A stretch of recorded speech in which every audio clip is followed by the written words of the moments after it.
Hola, muy buenos días, profesora Lina y Mónica, mucho gusto. Soy Heidi Charit Sánchez Rojas, estudiante del programa Licenciatura en Lenguas Extranjeras con énfasis en inglés en la UNAD.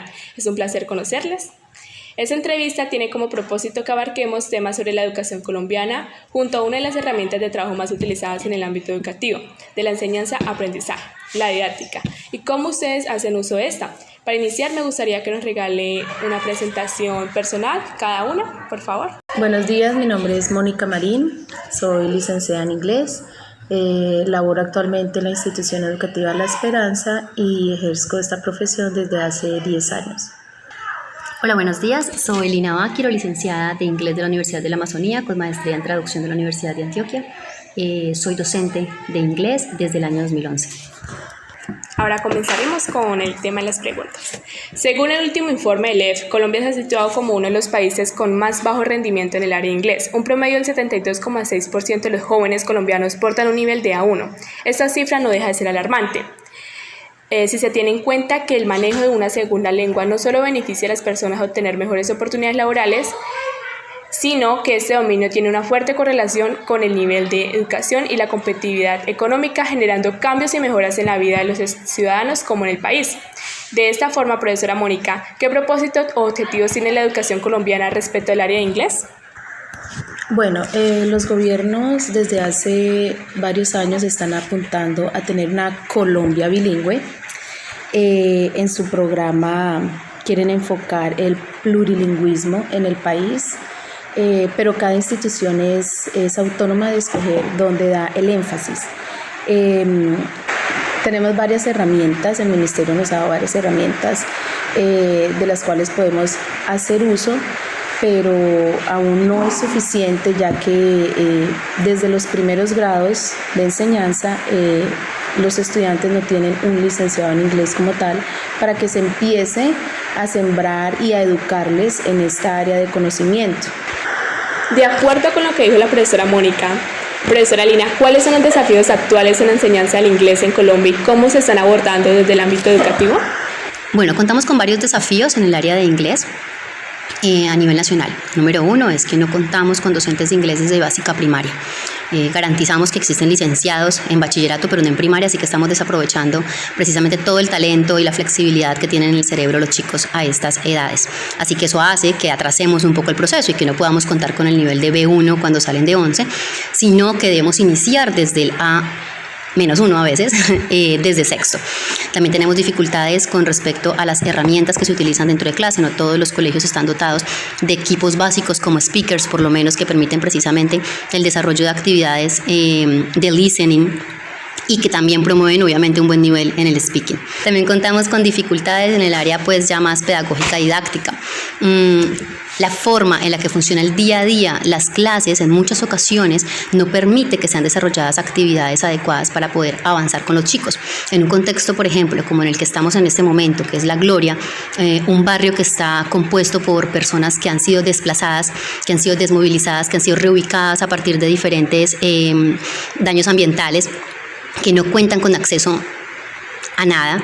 Es muy difícil poder obtener un muy buen nivel, ¿verdad? Si no contamos con recursos didácticos adecuados, si los chicos no están dentro de su contexto escuchando el idioma, a diferencia de un grupo de chicos que tengan las posibilidades económicas de acceder a viajar, de acceder a contenidos audiovisuales o a contenidos en redes sociales en un segundo idioma o a música. Las políticas educativas son un conjunto de acciones, normas y estrategias que lleva a cabo el gobierno para mejorar las prácticas en el ámbito educativo de un país, región o comunidad. De esta forma, su propósito central es mejorar la calidad y equidad del sistema educativo. Profesora Mónica, ¿cómo influyen las políticas educativas en la promoción de la inclusión y la equidad en la enseñanza del inglés en el contexto colombiano?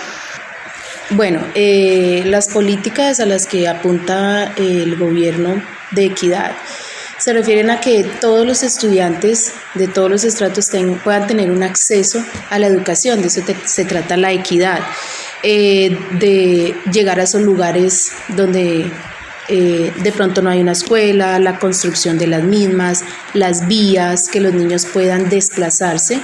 A eso se refiere a las políticas de equidad, que hayan caminos, que los estudiantes puedan llegar, que haya un docente en la escuela, porque también por problemas de seguridad, de orden público, muchas veces no dejan que el docente pueda hacer su labor en esos lugares tan retirados. ¿Qué tiene que ver esto con la parte del inglés? Bueno, partiendo desde que los estudiantes tengan un acceso a la educación como todos los demás, volvemos al tema de la parte del bilingüismo, que no tiene una formación desde los años tempranos, y por lo mismo los estudiantes pues van a carecer de esa formación de la disciplina, y también tiene que ver mucho el contexto en el que nos desenvolvemos o están rodeados los estudiantes. Para poder adquirir un idioma tenemos que estar expuestos a él lo más que se pueda. Y al no tener este contexto se hace más difícil, ya que no hay formación ni tampoco hay una motivación por parte de los estudiantes o una necesidad para poder desarrollar estas habilidades. Listo, profesora Mónica, muchas gracias. Ahora, profesora Lina, ¿qué importancia le das a la inclusión y a la equidad en la educación del inglés y cómo se refleja en tu práctica docente? Creo que la inclusión y la equidad debemos nosotros tenerla en cuenta en nuestra vida diaria. Precisamente parte desde la empatía, en el momento de comunicarme y de compartir un espacio con otro. Así que como seres humanos, pues definitivamente juega un rol muy importante dentro del aula de clase. Como docente de inglés y como persona, definitivamente debemos estar muy alertas a estar observando precisamente las necesidades de los estudiantes, no solamente sus necesidades en cuanto al nivel académico, sino también a nivel emocional. Poder identificar cuando un estudiante se está sintiendo frustrado, cuando de pronto tiene el conocimiento pero se le dificulta expresarlo, darlo a conocer por diferentes situaciones sociales dentro de su aula de clase, y ahí es donde entramos nosotros precisamente. Creo que la parte de inclusión, como lo decía hace un momento, debe hacer parte de nuestro diario vivir, motivando a los estudiantes, identificando primero qué puede estar sucediendo, ¿verdad? Y de esta manera irlos incluyendo en todo el proceso académico que tengamos diseñados. Listo, profe Lina, muchas gracias. Ahora bien, desde su perspectiva como profesoras, ¿cuáles creen que son las características esenciales con las que debe contar un docente a la hora de emprender o ejercer este rol de educador? Ok, bueno, yo tengo 3 elementos que se deben tener en cuenta. La primera es la formación, ¿no?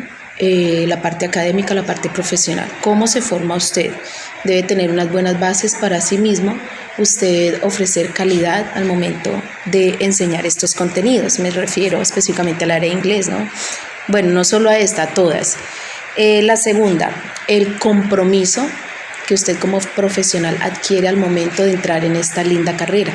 No solo basta con venir usted con un título universitario, sino que debe tener un compromiso con su profesión, con los estudiantes, con el ente educativo, con todo lo que esto influye. Y por último, la pasión, que no se debe perder. La pasión por el trabajo, por lo que usted hace, que esto incluye muchas cosas: el amor, la empatía, el respeto hacia toda la comunidad educativa, tanto a sus colegas como a los padres de familia y, lo más importante, a sus estudiantes, ya que con ellos es que usted va a convivir la mayor parte del tiempo. Entonces, para mí son la formación, el compromiso y la pasión que usted tenga en su labor. Estoy totalmente de acuerdo con lo que acaba de plantear la profesora Mónica. Definitivamente, a partir de ahí podemos empezar como a estructurar los diferentes procesos de aprendizaje. Creo que me gustaría resaltar 2 aspectos y agregar algunos más. Resaltar definitivamente el profesionalismo del docente.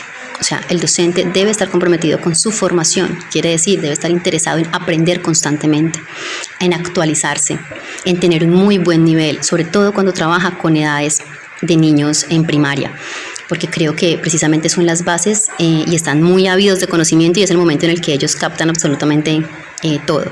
Entonces creo que un docente que se ha estancado simplemente desde su pregrado y no volvió a capacitarse, va a presentar inconvenientes en el aula de clase.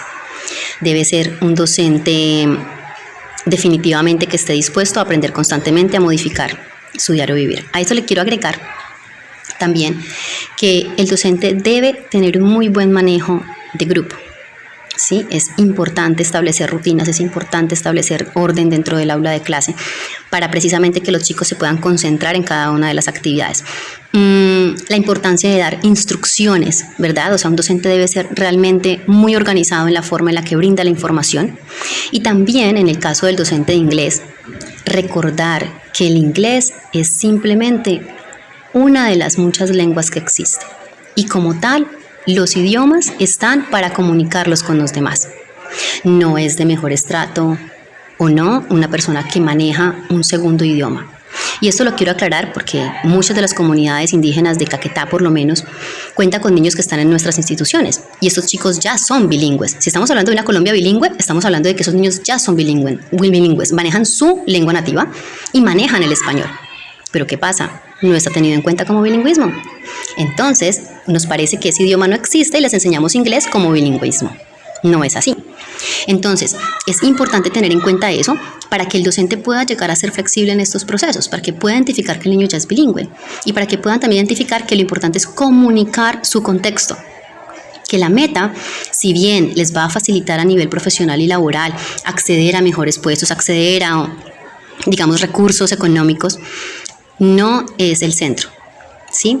A veces los chicos se sienten un poquito intimidados por eso, porque no tienen un buen nivel de inglés. Sí, se les va a dificultar la parte laboral, pero eso no le quita su valor como persona, su valor o sus conocimientos como ciudadano. Ahora, ¿qué elementos, profesora Mónica, tienes en cuenta al momento de enseñar a sus estudiantes o gestionar un aprendizaje? Cuando empezamos en la formación de los chicos, debemos saber qué tenemos para así saber dónde partir o dónde empezar y qué hacer en el camino. Entonces, primero conocer a mis estudiantes, su entorno, hacer un diagnóstico de los saberes, ¿sí? Para saber yo con qué cuento y cómo voy a planear mis clases. Después del diagnóstico, hay que motivar a los chicos antes de generarles las dudas, la motivación o el interés hacia esta materia, pues que los niños muchas veces la ven como ¿para qué hablo inglés si yo ya hablo español? Y algunos estudiantes pues ya tienen su lengua nativa. Entonces hay que despertarles ese interés del por qué y para qué aprendemos otra lengua, una segunda o incluso una tercera en algunos estudiantes. Después de esto se planea de acuerdo a los resultados que obtuve del diagnóstico. También debo verificar como los estilos de aprendizaje que tengan mis estudiantes, el enfoque de la institución o el modelo pedagógico que se esté manejando en la institución para asimismo usted poder conectar todo, ¿sí? Conectar los estudiantes, el contexto, la materia que usted va a dar y el fin, o sea, por qué y para qué.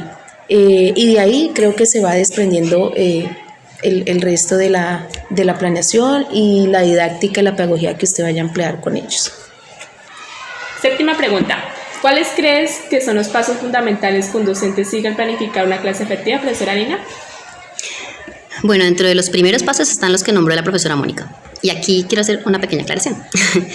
El docente debe estar muy consciente de en qué institución educativa está y cuáles son precisamente la misión y la visión de esa institución. El ejemplo es muy claro. Digamos que yo soy católica y, por lo tal, yo educo a mis hijos basados en esos valores de la religión católica. Pero si de pronto yo entro a otra casa que son testigos de Jehová, voy a encontrar que hay un choque y que ellos no van a aceptar muchas de las creencias o de las actitudes que tenga yo o de la forma de comunicarme. Lo mismo pasa en el colegio. Muchos docentes llegamos a las instituciones educativas sin conocer el PEI. Así que empezamos a dar clase como nosotros consideramos que debemos dar clase y no es así. Hay una ruta que debemos marcar y que debemos aplicar en el planeador. Entonces los pasos que dijo la profesora Mónica son los iniciales. Luego ya, pensando en el minuto a minuto durante la hora de clase, es definitivamente importante iniciar con un contextualización. Si es la primero del tema, bueno, una introducción, un warming up, algo por el estilo. Si ya es la segunda, tercera clase del mismo tema, es importante hacer una recapitulación de lo que se ha visto. Bueno, la clase pasada hicimos esto y esto, volver a checar conocimiento, continuar con actividades nuevas, ¿verdad? Estar constantemente verificando las actividades de los chicos. Creo que eso hace parte de una clase y es el ir uno a uno revisando. Toma tiempo, pero garantiza los resultados. Y hacer cierre de las clases. En muchas ocasiones, por la premura del tiempo, muchos docentes se nos olvida hacer el cierre de clase y el niño queda en el aire con su conocimiento. Entonces es importante hacer un cierre, recordar, bueno, hoy trabajamos esto, aquello, recuerden que la próxima clase iniciamos con tal cosa y cumplir esa palabra. Es por eso que es tan importante que en el momento de que nosotros realicemos y planeemos nuestra clase, llevemos una bitácora recordando qué ha sucedido durante la clase y así poder cumplir esa palabra de lo que hemos dicho en la siguiente clase.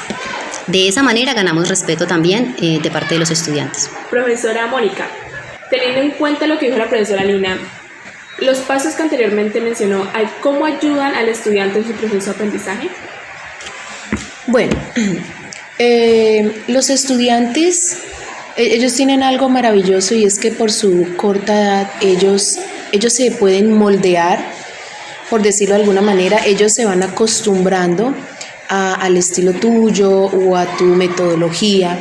Entonces, si tú desde un comienzo le pones claro los puntos de partida y cómo se va a ir desarrollando todo, ellos van a tener como un orden y van a estar más seguros de lo que van a hacer en la clase.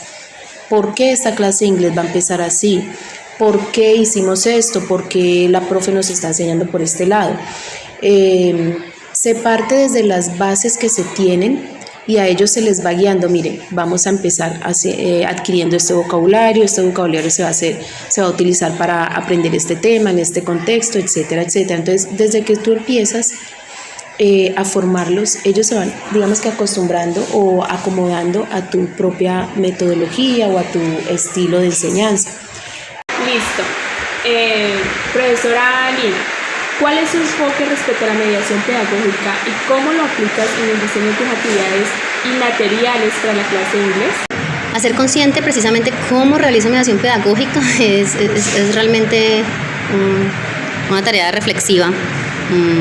Creo que muchas de nuestras actitudes y la forma en la que llevamos el día a día nuestras clases se vuelve automático, entonces definitivamente toma unos minutos el tratar de pensar detalladamente cómo lo realizo.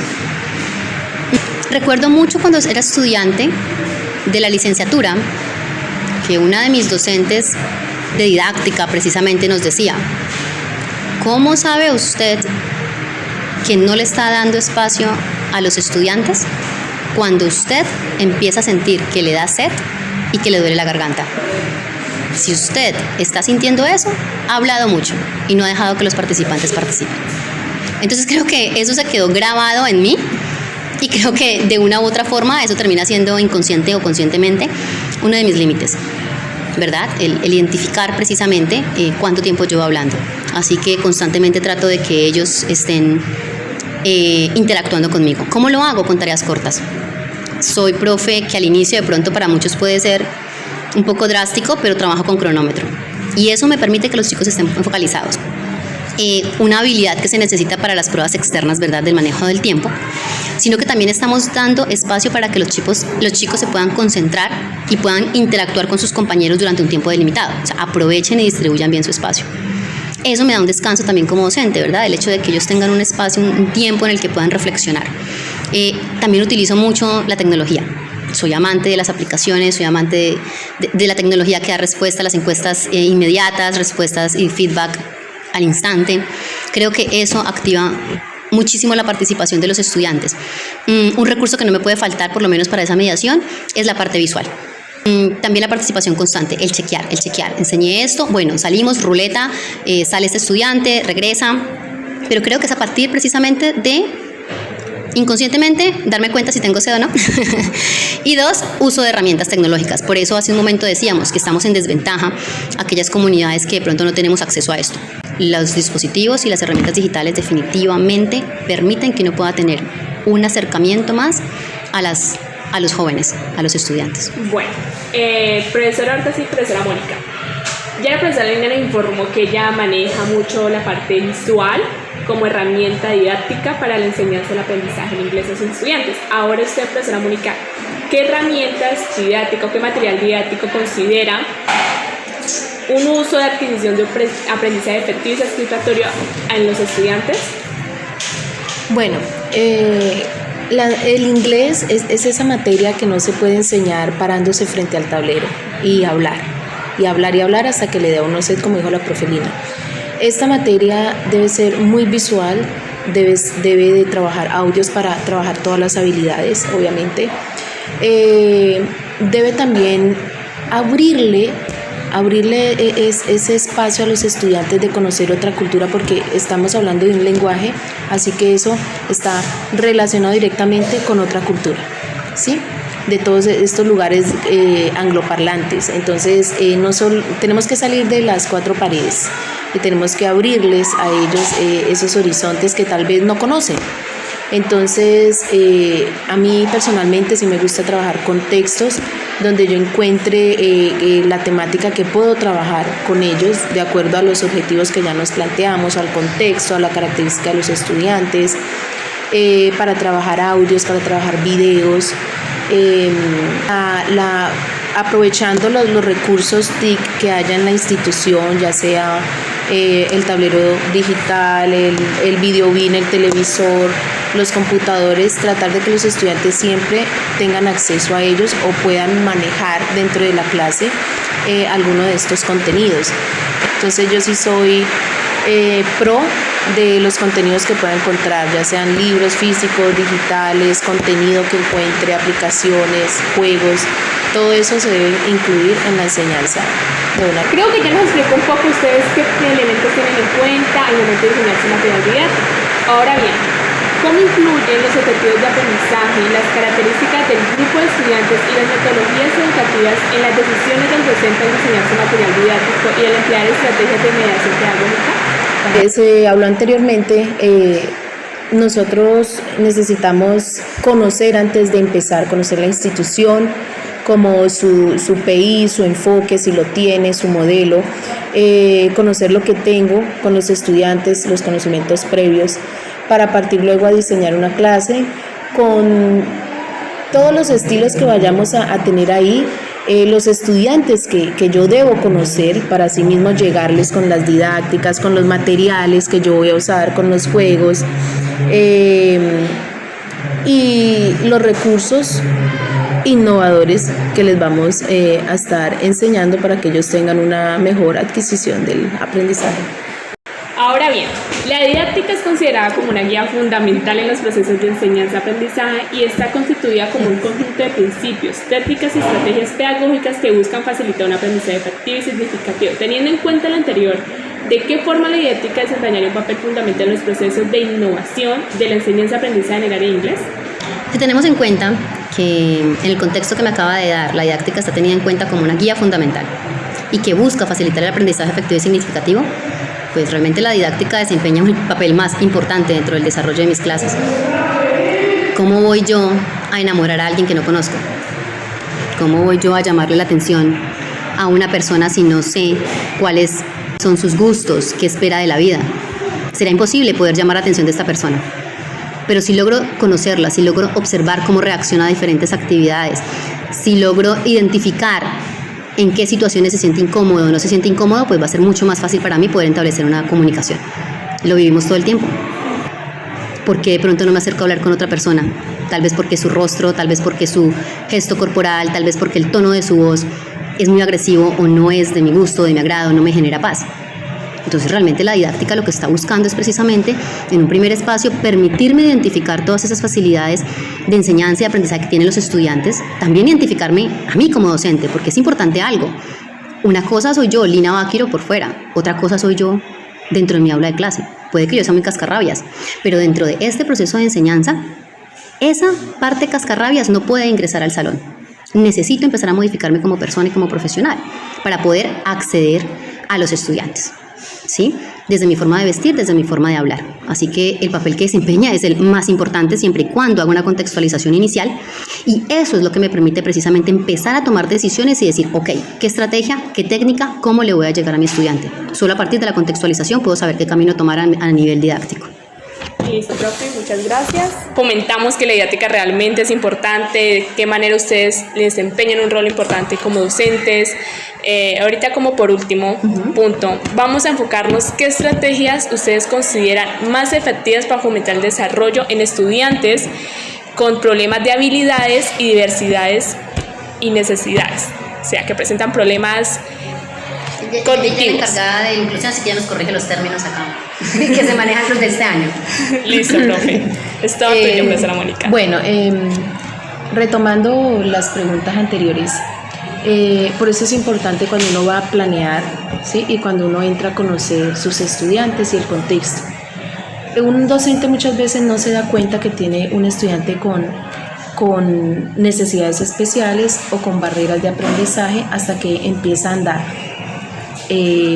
Los estudiantes de pronto con habilidades excepcionales se notan muy rápido porque ellos participan, quieren estar, son muy activos, quieren estar todo el tiempo en el tablero, participando, contestando, etc. Pero aquellos niños que tienen esas necesidades son un poco más tímidos, más callados. Y por eso la importancia de entrar a conocer a los chicos, tomarme el tiempo de hacer actividades y de individualizar a los muchachos, el aprendizaje, cogerlos uno por uno, y así usted se va dando cuenta qué tanto sabe, qué tanto conoce, qué tanto él puede expresarse, y si en verdad de pronto no te responde nada o no interactúa contigo. En ese momento usted se da cuenta que tiene algo especial que manejar con ellos. Para ellos obviamente tenemos lo del DUA y lo del PIAR, que son estrategias que se manejan para caracterizar a los estudiantes y saber de pronto de qué manera diferente, pero que no los aísle. Por eso el término de inclusión, ¿no? Ellos están ahí. Muchos de ellos incluso no necesitan un PR diferente, un diseño diferente, una evaluación diferente. Usted los puede valorar, no evaluar, sino valorar de diferente manera, de acuerdo a todas sus capacidades, ¿no?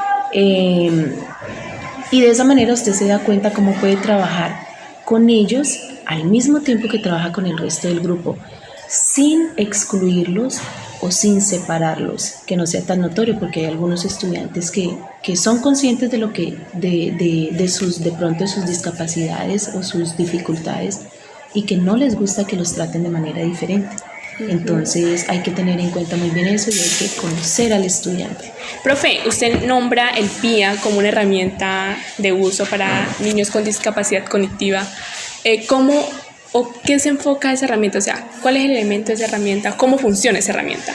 Bueno, el PIAR no solo es para las discapacidades cognitivas, es para cualquier tipo de discapacidad que tenga el estudiante o de barrera que presente. En el PIAR usted describe los problemas que presenten los estudiantes, que obviamente deben de venir avalados médicamente. Si yo no tengo un concepto médico, no puedo entrar a diligenciar este protocolo que se maneja con los niños NES. Ahí van las competencias que voy a trabajar en el periodo, y de acuerdo a esas barreras que tiene el estudiante, cómo las voy a trabajar yo con él o cómo se las voy a valorar a él, teniendo en cuenta obviamente las discapacidades o las habilidades diferentes que tenga este estudiante. Listo, profesora Lina, realícenos más aportes. Escuchando a Mónica me acordé de una noticia que salió en la BBC, si no estoy mal, estaba tratando de ubicarla para ser más exacta, pero no la encontré. Y es de una profesional que tiene una discapacidad, y en un reportaje, en una entrevista, ella dice: no quiero que me incluyan, yo ya estoy incluida, yo ya existo. O sea, dejen de decirme que necesito ser incluida, como si yo no existiera. Entonces creo que eso es un sentimiento que es muy válido y que dice mucho acerca de cómo estamos procediendo con los niños que tienen algún tipo de barreras. Y por eso estoy tan de acuerdo con lo que dice la profe Mónica en cuanto a realmente ser muy estratégicos en cómo nosotros vamos a estar facilitando el conocimiento. No es como que, no, es que es como usted tiene PR, venga, le hago esto diferente. No, hemos tenido experiencias y desde mi salón se los digo, de niños que han tenido alguna barrera cognitiva. Yo lo que hago es ajustar, bueno, desde el área de inglés, porque eso debo aclararlo, adecuar toda la clase, ¿verdad? Pensando en esa persona que tiene esa barrera, ¿sí? De tal manera que esa persona no sienta que está siendo excluida, ¿sí? De tal forma de que se sienta normal, entre comillas, en el ambiente en el que está, ¿sí? Presentan los mismos exámenes, todo, pero yo sé que he adecuado ese material para que si él lo puede pasar, cualquiera lo pueda pasar y pueda ir gradualmente agilizando el conocimiento. Uno empieza a trabajar a nivel emocional con ese estudiante y le empieza a decir, usted es pilosa, muy bien, lo hizo genial, y empieza a dar todo ese feedback positivo. Ellos mismos se encargan de esforzarse más, ellos mismos se encargan de trabajar el doble, ¿sí? Cuando nosotros como docentes no establecemos ese ambiente seguro dentro del aula de clase, los demás compañeros entran a jugar un factor importante, porque entonces empiezan a agredir. Entonces, el ejemplo más claro que se puede manejar en estos casos, sobre todo con primaria, que funcionó aquí en el colegio, es un ejemplo que trabajaron en una investigación, no me acuerdo en este momento cómo se llama el investigador, y es el comparar las barreras con los superhéroes, y es analizar los superhéroes, ¿verdad? Dentro de los Amigos Fantásticos hay alguien que se estira muchísimo, hay uno que es La Roca, hay uno que tiene otras habilidades, entonces ¿por qué no los tratamos como niños bobitos, no? Tienen unas super habilidades. Lo mismo pasa con los niños con barreras. Hay unos chicos que sufren de autismo, que no se les facilite ciertas cosas, no quiere decir que no tengan una capacidad más allá desarrollada. Entonces está en nosotros como docentes identificar esas habilidades fuertes que tienen ellos para que los demás compañeros identifiquen que si bien se les dificulta algo, tienen también un valor y tienen un plus que pueden aportar en un trabajo en equipo. Definitivamente esto es trabajo de docente y por eso al inicio hablábamos de la importancia de la empatía y de primero ser mejor ser humano antes que títulos, como decía la profe Mónica. Profe, para cerrar, yo quiero que nos regale un poco una aclaración. ¿Ustedes cómo manejan el tema con los padres de familia? ¿Ustedes le hacen como esa importancia o cómo les enseñan a los padres de familia que el inglés realmente puede cambiar la vida de sus hijos y que ellos desde las casas se enfoquen en crear herramientas para que ellos puedan aprender? ¿Ustedes cómo hablan con ellos o qué estrategias buscan para comunicarse con ellos? Bueno, primero se empieza a crear conciencia con los estudiantes, que son los que llevan el mensaje a la casa. Después de hacer eso, en las reuniones, en los espacios que hay disponibles para trabajar con padres de familia, se les hace ver la importancia de una segunda lengua. Si usted puede manejar o tener una conversación básica, unos conocimientos básicos, usted puede llegar a generar ingresos, que es lo que tal vez en este contexto los padres apuntan más, a que los niños salgan del colegio y puedan tener, ¿sí?, una facilidad de poder adquirir económicamente algún ingreso. Entonces se le hace ver la importancia de ¿para qué voy a aprender yo inglés? ¿Para qué me sirve el inglés? Entonces, mire chicos, el inglés sirve para esto, se van a comunicar, pero también pueden llegar a trabajar, pueden generar, pueden conocer, pueden viajar, etcétera, etcétera. Entonces hacemos ver la importancia de eso y de también prepararse para las pruebas externas, obviamente, y que así puedan tener o se le abran puertas y puedan tener oportunidades mejores. Quiero darles muchas gracias, profesoras, por su participación. Gracias a usted. Muchas gracias.